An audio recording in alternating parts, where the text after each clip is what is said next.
99.7% इस्लाम आबादी वाला देश अफगानिस्तान, जो कि अपने चारों तरफ से इस्लामिक कंट्रीज से ही घिरा हुआ है, जिसमें हम ईरान को जानते हैं, तुर्कमेनिस्तान को जानते हैं, उज्बेकिस्तान को जानते हैं, कजाकिस्तान को जानते हैं, उसके अलावा पाकिस्तान और अफगानिस्तान की जो सीमा था उसको डूरंड रेखा कहते हैं।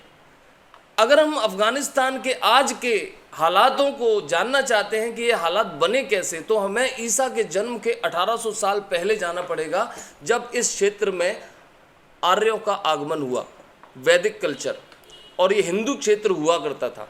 कालांतर में आगे आते आते ईसा के जन्म के 700 वर्षों तक पहले तक यहाँ के उत्तरी क्षेत्र में गांधार महाजनपद था। ये गांधार महाजनपद वही क्षेत्र कहलाता था जहाँ पर राजा सुबाला का शासन हुआ करता था। ये राजा सुबाला वही हैं जिनके 2 बच्चे हुआ करते थे, एक का नाम था शकुनी, दूसरे का नाम था गांधारी।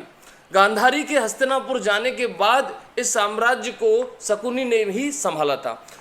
कालांतर में आगे बढ़ते बढ़ते इतिहास में तुर्कों ने भी आक्रमण किया, फारस लोग भी आए, इसके अलावा सिकंदर ने भी यहाँ पर आक्रमण किया। उसके बाद मौर्य सल्तनत का भी हिंदुस्तान का ये अभिन्न अंग बन गया था। लेकिन जैसे ही हम मॉडर्न हिस्ट्री की तरफ आते हैं, आधुनिक इतिहास की तरफ आते हैं, तब 19वीं शताब्दी में, 19वीं सदी में आंग्ल अफगान युद्ध शुरू हुए। अंग्रेजों ने अफगानों के साथ युद्ध किए और उसके बहुत सारे क्षेत्रों को जीत लिया।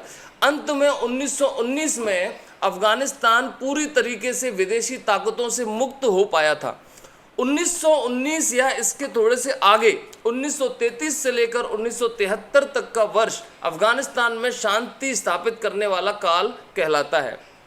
1973 में जब वहाँ पर जाहिर शाह का शासन था, तब वहाँ की कम्युनिस्ट पार्टी ने सत्ता को पलट दिया। ये सत्ता पलटने में कम्युनिस्ट लोगों का हाथ दिया था सोवियत सेनाओं ने। सोवियत सेनाएं अफगानिस्तान में दाखिल हुई और कम्युनिस्टों के साथ मिलकर उन्होंने जाहिर शाह के नेतृत्व वाली सरकार को तख्ता पलट कर दिया और वहाँ पर युद्ध की स्थिति निर्मित हुई। जैसे ही सोवियत सेनाओं ने कम्युनिस्टों का साथ देना शुरू किया, वहीं उसी वक्त अमेरिका और पाकिस्तान के कान खड़े हो गए।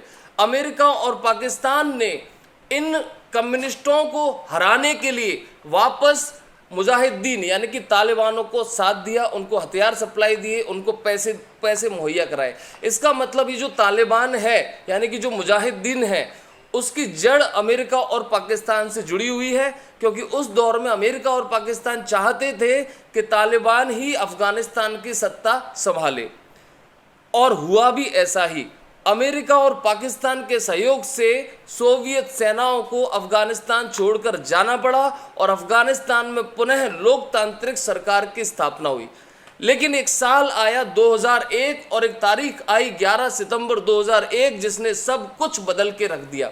हिलेरी क्लिंटन का एक उस समय बयान था जिसमें उन्होंने कहा, आप अपने घर में सांप नहीं पाल सकते। ठीक वैसा ही अमेरिका और पाकिस्तान के साथ उस समय हुआ कि इन्होंने तालिबान को पाला था और आखिरकार अमेरिका पर 11 सितंबर 2001 को वर्ल्ड ट्रेड सेंटर पर आत्मघाती हमला हो गया।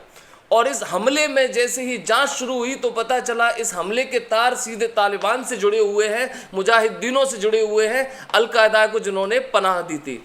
अमेरिका को जैसे ही इस बात की भनक लगी, अमेरिका ने सीधे तालिबान पर आक्रमण बोल दिया और 2001 को अमेरिका ने तालिबान को सत्ता से हटा दिया। 2001 से लेकर 2021 तक इन 20 सालों में कई देशों ने अफगानिस्तान की मदद की, जिसमें भारत भी एक प्रमुख देश रहा है। इस दौरान हुई हिंसाओं में लाखों लोगों की जान गई। 2021 में 2021 जुलाई में एक बहुत अप्रत्याशित घटना हुई। नाटो सेनाएं और अमेरिकी सेनाएं अचानक से अफगानिस्तान छोड़ती हैं। उससे पहले तालिबान से उनकी मुलाकात होती है दोहा में, चाइना से भी उनकी मुलाकात होती है, और अचानक से अफगानिस्तान को छोड़कर सेना यानी कि अमेरिकी सैनिक चले जाते हैं। अमेरिकी सैनिक चले जैसे ही जाते हैं, वैसे ही अगले 2 हफ्तों में तालिबान ने पूरे अफगानिस्तान पर कब्जा कर लिया, और जैसे ही वो काबुल में घुसने वाले थे, उसी वक्त राष्ट्रपति जी अशरफ गनी ने देश छोड़ दिया, और उस वक्त तक किसी को पता नहीं था वो कहाँ चले गए। और राष्ट्रपति अशरफ गनी ने जैसे ही राष्ट्रपति भवन छोड़ा, काबुल छोड़ा, वैसे ही पूरी दुनिया को पता चल गया अफगानिस्तान अब तालिबान के नियंत्रण में आ चुका है।